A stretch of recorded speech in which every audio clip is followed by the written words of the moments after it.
Joey!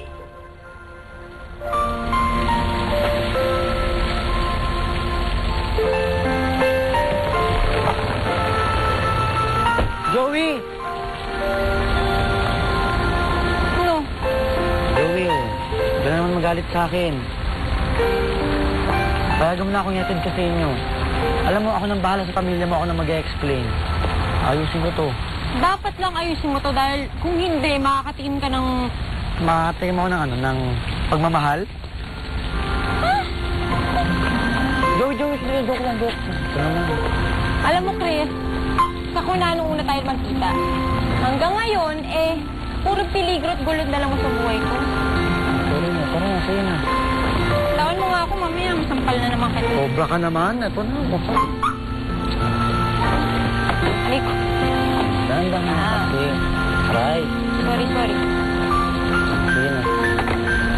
Pa.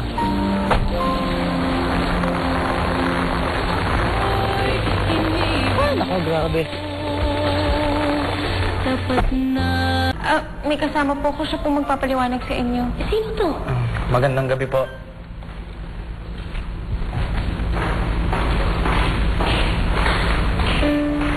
Sino tong lalaking to?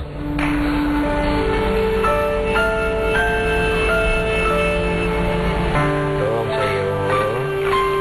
Pwede ba sa akin? Uncle, nandito na po si Joey. Is he? How is she? Okay lang po. Kasama po niya yung Chris.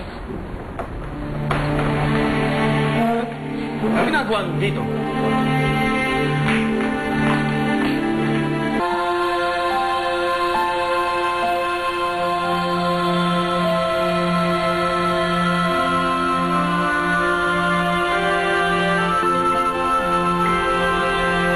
Wala ho talagang kasalanan si Joey.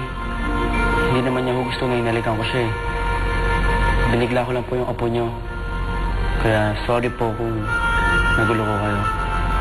Hindi okay ito. But I admire you for admitting your mistake. Oh, tingnan mo, Roberto. Wala pa lang kasalanan ng apo natin.